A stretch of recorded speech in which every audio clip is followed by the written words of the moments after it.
உன்ன மாதிரி நான் ஒண்ணு கல் நெஞ்சா இல்லப்பா. நான் எல்லாம் இறக்கமுள்ள மனசுக்காரன்.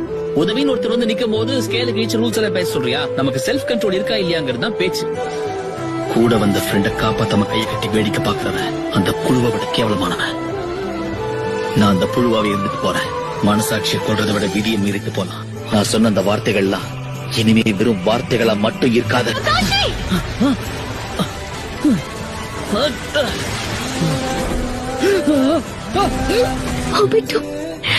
இல்ல, இந்த நிலைமையில நீ சாக கூடாது. நான் உனக்கு கிஃப்டா கொடுக்க போறது என்னோட ஷேரிங் கன். நானும் கக்காஷி ஒன்னா பழகிட்டு இருந்தப்ப கூட நான் ரெங்கிட்ட இதை பத்தி சொன்னதே இல்ல. நான் அவளை விரும்புறேன். இன்னும் கொஞ்சம் காலம் கூட நான் எல்லாரும் கூடயும் வாழ்ந்திருக்கலாமே இப்ப தோணுது.